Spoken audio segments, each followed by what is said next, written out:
मंत्री ने स्थानीय निकाय के सभी शिक्षकों व पुस्तकालयाध्यक्षों को ऐच्छिक पदस्थापन या स्थानांतरण की सुविधा प्रदान करे। महोदय, मैं कहना चाहता हूं कि नवंबर 2005 के बाद एनडीए की सरकार बनी और उस वक्त पूरे बिहार में ऐसी स्थिति थी, पूरे बिहार में करीब 30 से 40% स्कूलों में शिक्षकों की कमी हो गई थी। जो परमानेंट टीचर्स हमारे बीच में थे उनका रिटायरमेंट के बाद नई बहाली नहीं हुई थी, क्योंकि पुरानी सरकार आरजेडी की सरकार जो थी उन लोगों ने शिक्षकों की बहाली नहीं की, जिसके चलते शिक्षा की हालत यहाँ बहुत खराब हो गई। और आनंद फानन में एनडीए सरकार ने शिक्षकों की बहाली की और बहाली के बाद जो है एक रास्ता खोला कैसे स्कूल चलाया जाए। और उस वक्त ऐसी स्थिति बनी कि नियोजित शिक्षक उसके बाद हमारे बीच में आए और उन लोगों ने हमेशा मांग किया उसके बाद कि हमको परमानेंट किया जाए। चूंकि जल्दबाजी में ये बहाली की गई थी इसलिए वहाँ परमानेंट व्यवस्था नहीं की गई थी।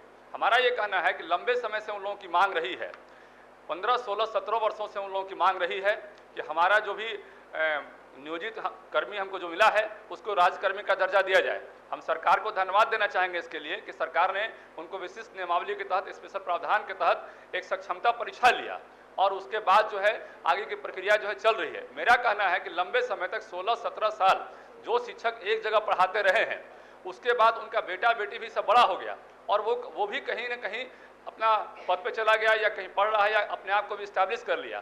तो एक तरफ बिहार सरकार ने अच्छा काम किया, एनडीए सरकार ने, अब उनके बारे में भी हमको सोचना होगा कि जब इस्टेब्लिशमेंट कॉस्ट में उनका 60 से 70% पैसा खर्चा होता है, आज जो शिक्षकों को वेतन मिलता है उसमें 70% के आसपास हमने देखा है। हम तो करीब 900 स्कूलों में चुनाव के क्रम में गए थे, घूमे थे, तो 70% पैसा उनका इस्टेब्लिशमेंट कॉस्ट में खर्चा हो जाता है।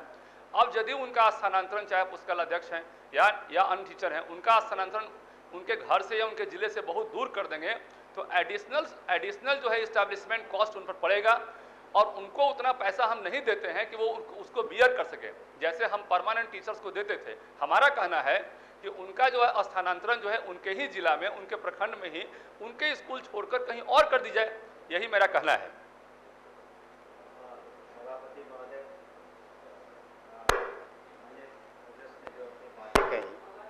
विद्यालय अध्यापक के समान स्थानीय निकाय शिक्षकों को बेहतर सेवा शर्त हेतु बिहार विद्यालय विशिष्ट शिक्षक नियमावली 2023 अधिसूचित की गई है।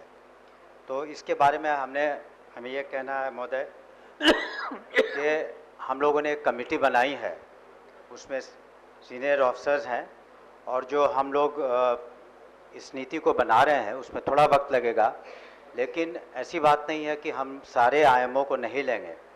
उसमें खास करके हमने कहा है सभी पदाधिकारियों से, वो जब प्रस्ताव आएगा कि जो महिलाएं हैं, जो शिक्षक कोई गंभीर रोग से ग्रसित हैं या हस्बैंड एंड वाइफ की टीम शिक्षक हो, तो एक तरफ सरकार ने उन्हें परमानेंट गवर्नमेंट एम्प्लॉयज़ के रूप में 1,99,000 में करीब 1,85,000 से ज़्यादा लोग पास किए हैं पहले वाले परीक्षा में। और तो उनको हम लोग मानवता के आधार पर जितना हो सकेगा हम लोग एडजस्ट करेंगे। ऐसा कोई हम लोग हार्ड एंड फास्ट रूल नहीं बनाएंगे कि बिल्कुल किसी का अगर कैमूर जिला है तो वहाँ पर उससे उनको उठा करके हम लोग किसी दूर दराज के इलाके में दे देंगे। यहाँ तक कि हमने ये भी कहा है, मैं सदन को बताना चाहूँगा कि जिला के अंदर भी अगर कोई, जैसे कैमूर जिला ले लिया जाए, तो उसके पहाड़ी इलाके में भी जब किसी को आप पदस्थापित करते हैं तो उसका उम्र का भी ख्याल रखा जाए, उसके बीमारी इत्यादि का भी ख्याल रखा जाए।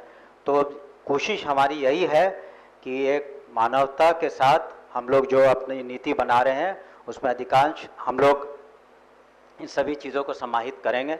लेकिन कोई भी नीति बनती है तो उसमें ये एक चीज़ गौर करने की ज़रूरत होगी कि अधिकांश लोग उससे लाभान्वित हों, अधिक से अधिक लोग उससे लाभान्वित हों।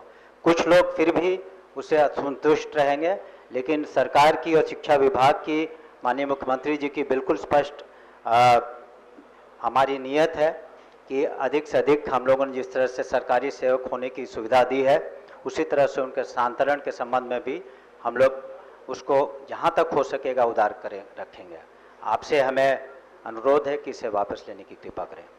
महोदय, माननीय मंत्री से हम कहना चाहते हैं, उनके संज्ञान में हम देना चाहते हैं कि जो भी हमारे बीच जिन शिक्षकों की बातचीत हो रही है, जिनकी चर्चा हम कर रहे हैं, उन शिक्षकों का अब जो है रिटायरमेंट का स्टेज आने वाला है। बहुत सारे उनमें ऐसे शिक्षक हैं जिनका कि रिटायरमेंट का स्टेज आने वाला है। कोई किसी का सर्विस 5 साल बचा है, किसी का 6 महीना बचा है, किसी का 3 साल बचा है। तो मुझे लगता है कि मैक्सिमम ऐसे टीचर्स हैं, माननीय मंत्री जी के संज्ञान में देना चाहते हैं कि वो 5 से 7 साल ही उनकी सर्विस बची है। अब बाकी समय के लिए यदि उनको स्थानांतरित करते हैं तो ये तो उनके लिए एक एडिशनल कॉस्ट है। अब वहाँ पर एक नया एस्टेब्लिशमेंट उनको खड़ा करने में समस्या होगा। इसलिए माननीय मंत्री से कहना है कि इस पर एक जो है अपना स्पष्ट विजन आप रखें, तो जाके तो उन लोगों के लिए ये हेल्पफुल होगा। और ये हमारी सहायता के लिए आए थे। जब हमारे एनडीए गवर्नमेंट जब बनी थी तब आरजेडी सरकार ने शिक्षा व्यवस्था को इतना खराब कर दिया था कि उस वक्त हमारे पास कोई रास्ता नहीं था। हम परमानेंट बहाली प्रोसीजर में जाते तो लंबा समय लगता और 30 से 40% स्कूलों में ताला लगे हुए थे। और वैसी स्थिति में जिन टीचर्स का हम लोगों ने अपॉइंटमेंट किया और जिस परिस्थिति में अपॉइंटमेंट किया, तो उनके साथ हमारा कहना है कि न्याय होना चाहिए। या पुस्तकालय अध्यक्ष हो या नियोजित शिक्षक हो जो टीआरई 1 टीआरई 2 या सक्षमता परीक्षा पास करके हमारे बीच आ रहे हैं। ठीक है, माननीय सदस्य ने जो अपने विचार रखे उस पर हम जरूर गहराई से विचार करेंगे। ठीक है। अपना